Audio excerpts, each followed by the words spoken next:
എല്ലാവർക്കും ആദിഷ് ഗാലറിയുടെ മറ്റൊരു വീഡിയോയിലോട്ട് സ്വാഗതം. ഇന്ന് ഞാൻ നിങ്ങളായിട്ട് ഷെയർ ചെയ്യാൻ പോകുന്നത് നല്ല ടേസ്റ്റി ആയിട്ടുള്ള കോവക്ക മെഴുക്ക് പുരട്ടിയുടെ റെസിപ്പിയാണ്. അപ്പോൾ ചാനൽ സബ്സ്ക്രൈബ് ചെയ്യാത്തവരുണ്ടെങ്കിൽ സബ്സ്ക്രൈബ് ചെയ്യുക, സപ്പോർട്ട് ചെയ്യുക. ഇതിനായി ഞാനൊരു 1/2 കിലോ കോവയ്ക്ക എടുത്ത് കുറച്ച് നേരം വെള്ളത്തിലിട്ട് വെച്ചിട്ടുണ്ട്.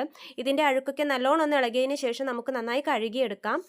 എന്നിട്ട് അതൊക്കെ നല്ലോണം ഒന്ന് ചെറുതായി അരിഞ്ഞെടുത്തിട്ടുണ്ട്. ഇതുപോലെ വട്ടത്തിലാണ് ഞാൻ അരിഞ്ഞെടുത്തത്. നമുക്കിഷ്ടമുള്ള ഷേപ്പിൽ അരിയാം. പിന്നെ ഒരു സവാളയും ചെറുതായി അരിഞ്ഞെടുത്തിട്ടുണ്ട്. നമ്മുടെ പാൻ ഒന്ന് ചൂടായി വരുമ്പോൾ അതിൽ എണ്ണയും ഒഴിച്ച് അതും ചൂടായി കടുകും പൊട്ടിച്ച് നമുക്ക് ഈ സവാളയൊക്കെ അതിലിട്ടൊന്ന് വാട്ടിയെടുക്കാം. നല്ലോണം മുരിയണ്ട, ഒരുവിധം ഒന്ന് ആവുമ്പോഴത്തേക്കും നമുക്ക് അതിലോട്ട് നമ്മുടെ ചേരുവകളൊക്കെ ചേർത്ത് കൊടുക്കാം. ഈ ഒരു പാകം ആവുമ്പോഴത്തേക്കും നമുക്ക് അതിലോട്ട് ഒരു 1/4 ടീസ്പൂൺ മഞ്ഞൾപ്പൊടി, പിന്നെ ഞാൻ ഇടിച്ച മുളകാണ് എടുക്കുന്നത്, അതൊരു 2.5 ടീസ്പൂൺ ഇട്ടിട്ടുണ്ട്. 2.5 ടേബിൾ സ്പൂണാണ് ഇട്ടത്. എന്നിട്ട് നല്ലോണം ഒന്ന് ഇളക്കി കുറച്ച് നേരം ഒന്ന് ചൂടായി വരട്ടെ. അതിനുശേഷം നമ്മുടെ കോവയ്ക്കൊക്കെ ഒന്ന് ഇട്ട് കൊടുക്കാം. ഉപ്പ് ഞാനൊരു 3/4 ടീസ്പൂൺ ഇടുന്നുണ്ട്. നോക്കിയിട്ട് നമുക്ക് ബാക്കിയിടാം.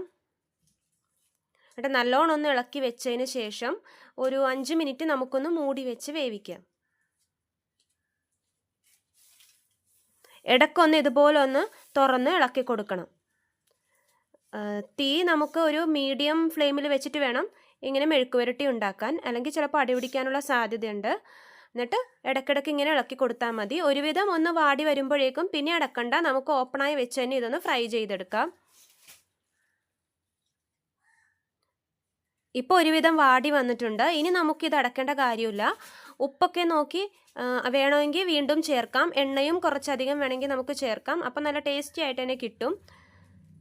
ഞാനൊരു കുറച്ച് ഉപ്പും കൂടി ഇതിൻ്റെ കൂട്ടത്തിൽ ചേർത്തിട്ടുണ്ട്. പിന്നെ എണ്ണയും കുറച്ച് ഒഴിച്ചിട്ടുണ്ട്. എന്നിട്ട് നല്ലോണം നമുക്കിതുപോലെ തുറന്ന് വെച്ചൊന്ന് വാട്ടിയെടുക്കാം. ചോറിൻ്റെ കൂടെയും കഞ്ഞിയുടെ കൂടെയൊക്കെ കഴിക്കാൻ പറ്റിയ നല്ല അടിപൊളി കോവയ്ക്ക മെഴുക്ക് പുരട്ടിയാണിത്. എല്ലാവരും ട്രൈ ചെയ്ത് നോക്കുക. ചിലവർക്ക് ഈ പാകം ആകുമ്പോഴത്തേക്കും ഒന്ന് ഓഫ് ചെയ്യാം. ഞാൻ കുറച്ച് നേരവും കൂടി ഒന്ന് ഫ്രൈ ചെയ്തെടുക്കും. വേണമെങ്കിൽ നല്ലോണം മൊരിയിച്ചും എടുക്കാം. അങ്ങനെ നമ്മുടെ ആവശ്യത്തിനനുസരിച്ച് ഇത് ഫ്രൈ ചെയ്യാം.